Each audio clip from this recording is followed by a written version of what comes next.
আসসালামু আলাইকুম ওয়া রাহমাতুল্লাহি ওয়া বারাকাতুহু। কেমন আছেন বন্ধুরা? আশা করি সকলেই ভালো আছেন, ভালো থাকেন, এই দোয়াই করি। কিছু কথা বলি, কথাগুলি ধৈর্য সহকারে শুনবেন, নিজের বিবেকের কাছে প্রশ্ন করে ভালো মন্দ যাচাই করে লাইক কমেন্ট শেয়ার করবেন, অন্যকে জানার সুযোগ করে দেবেন।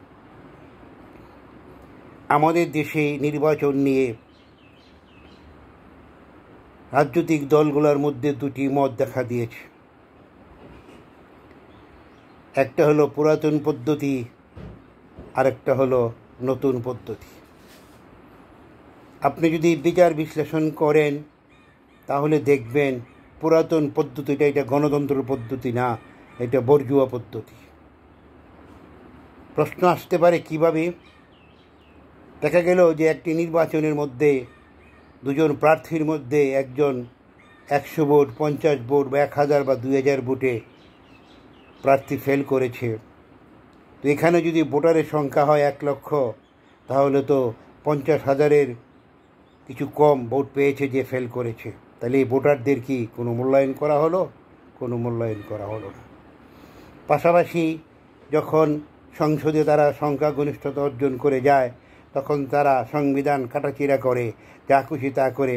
কারণ অন্যায় আর নাই। দলের পক্ষ থেকে একটি বিল উত্থাপন করলে সবাই তো হা বাক্সে ভোট দিতে হবে, না বললে যে তার এমপিগিরি চলে যাবে। কাজে সেখানে অন্যায় নিয়ে যাচাই হয় না।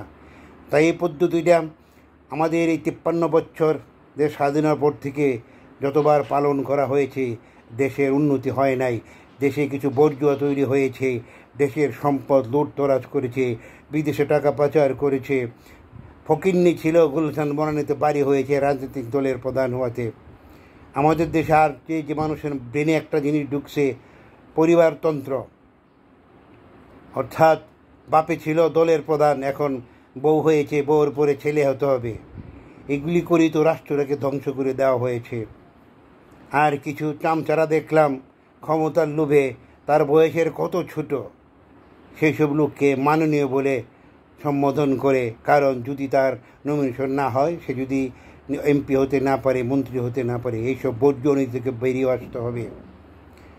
আর যদি আমরা সত্যিকার অর্থে ভোট গণনা করে যদি আপনার সংসদে আসন নির্বাচন করা হয়, তখন কিন্তু ইচ্ছা করলেই একটা আইন পাশ করতে পারবেন না। আইনটা পাশ করতে হলে, দেশের স্বার্থে হলে সবাই তার পক্ষে ভোট দেবে, তখন আইনটা পাশ হবে।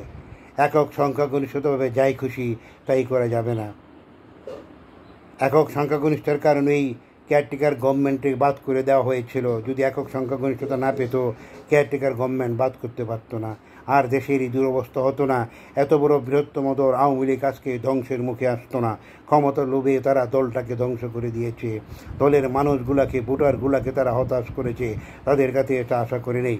তাই ভবিষ্যতে যেন এরকম না হয় আমাদের দেশে, তাই আসুন আমরা আনুপাতিক হারে সিট বন্টন করি। ভোটের আনুপাতিক হার, যে যত বেশি ভোট পাবে সে তত বেশি সিট পাবে। এটি সবচেয়ে উত্তম পন্থা আমার মনে হয়। আপনাদের মতামত জানাবেন। ধন্যবাদ।